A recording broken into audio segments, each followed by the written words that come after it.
cette journée pratique est la mise en pratique des cours précédents en amphithéâtre et en e-learning autour de la gestion et des soins d'urgence par les étudiants en sciences de la santé, qu'ils soient d'ailleurs étudiants en médecine ou en maïeutique.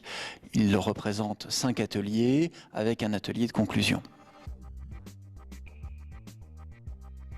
On s'est aperçu depuis de nombreuses années qu'effectivement les professionnels de santé, quand ils ne sont pas spécifiques au domaine de l'urgence, ne sont pas forcément à l'aise avec la gestion de la détresse vitale et de l'arrêt cardiaque. Une obligation réglementaire récemment a imposé aux étudiants en sciences de la santé de premier niveau et de deuxième niveau une formation complète et pratique sur la conduite à tenir en cas d'un événement grave de santé auquel les étudiants peuvent être directement concernés lors de leur stage hospitalier et pour plus tard pour leur pratique professionnelle. On va vous répartir en 2 groupes. Un premier groupe va avoir à gérer de manière collectivement un état de, entre guillemets, détresse. Le rôle du deuxième groupe va donner les points positifs de la prise en charge et les points à améliorer de la prise en charge. Début d'exercice. Demandez-lui si... Monsieur, vous m'entendez? Ouvrez les yeux si vous m'entendez. Ok. Vas-y, prends l'impression. Bon, vérifie qu'il respire bien. C'est parti. Voilà. Tu peux vérifier la fréquence? On vous attend. C'est parti. Voilà. Je tiens le cours. Allez chercher des fils.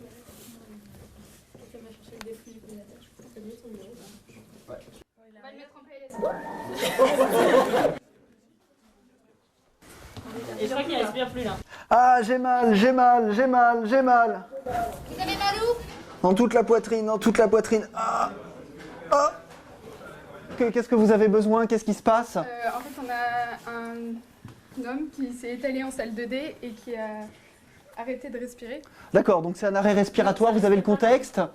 Il a un pouls, il a une fréquence cardiaque, il a une hémodynamique? Il a un pouls, donc du coup on est en train de le ventiler. D'accord. Enfin, il avait un pouls. Fait mal à la poitrine, ça serrait. Ça va. Il y a un défibrillateur dans le coin? Top. Bon. C'est bon, on est bon. Vous avez massé quelqu'un qui avait un pouls, juste pour info. Ah bon? Oui. Fin d'ex.